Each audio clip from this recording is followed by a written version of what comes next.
Hi, I'm Avinash. I'm here to say a few words about RAS security.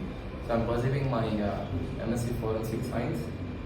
We have cyber security in our curriculum. So after this, I started having interest on this subject. When I came out, I was searching for Cyber Security Institute, people who are offering a best training. So that's how I ended up in RAS security. One of my friends recommended this place. I contacted them call. So it was nice experience, the way they approached me. Then I visited this place.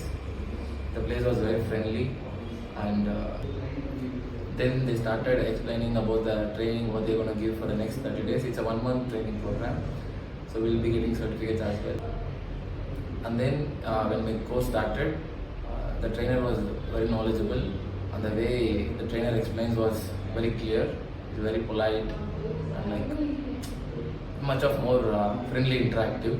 So after training also, we can stay back here and we can work. If you have any doubts, we can clear after training hours also. So the workspace is very nice. Yeah. So if you are looking for cyber security program, you can consider RAS security. You can contact them, have a words with them. Then you can decide. Thank you.